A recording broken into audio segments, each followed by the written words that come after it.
मध्य प्रदेशात खुनाची एक धक्कादायक घटना उघडकीस आली। या घटनेने एका तरुणीच्या मृतदेहाचे 6 तुकडे 2 वेगळ्या ट्रेनमध्ये सापडले आहेत।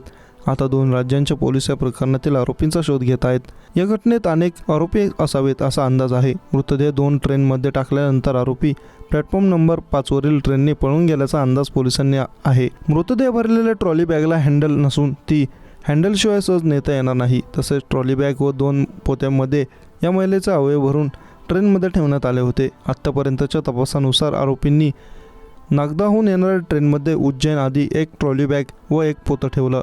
ही ट्रेन उज्जैनला पोहोचल्यावर हात व पायाचे तुकडे असलेले पोतं ऋषिकेश जाणाऱ्या ट्रेनमध्ये ठेवलं। त्यानंतर ते पळून गेले। या घटनेतील आरोपींची ओळख सांगणाऱ्यांना 10,000चं बक्षीस देणार असल्याची घोषणा रेल्वे पोलिसांनी केली आहे। शनिवारी रात्री मोहून इंदूर मार्गे नागदाकडे परत येणाऱ्या ट्रेनमध्ये ट्रॉली बॅग आणि पिशवीत भरलेल्या एका महिलेचा मृतदेह सापडला।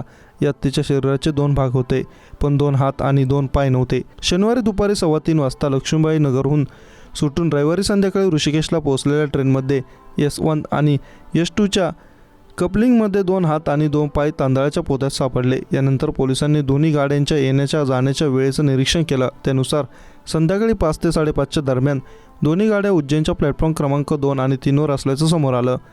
इथे आरोपींनी एक पोतं ऋषिकेश एक्सप्रेसमध्ये आरोपींनी ठेवलं असावं। 2 दिवस इथले CCTV तपासण्यात आले, पण काही कॅमेरे बंद होते आणि उज्जैन स्टेशनकडे येणाऱ्या जाणाऱ्या गेटवर एकही संशय दिसला नाही।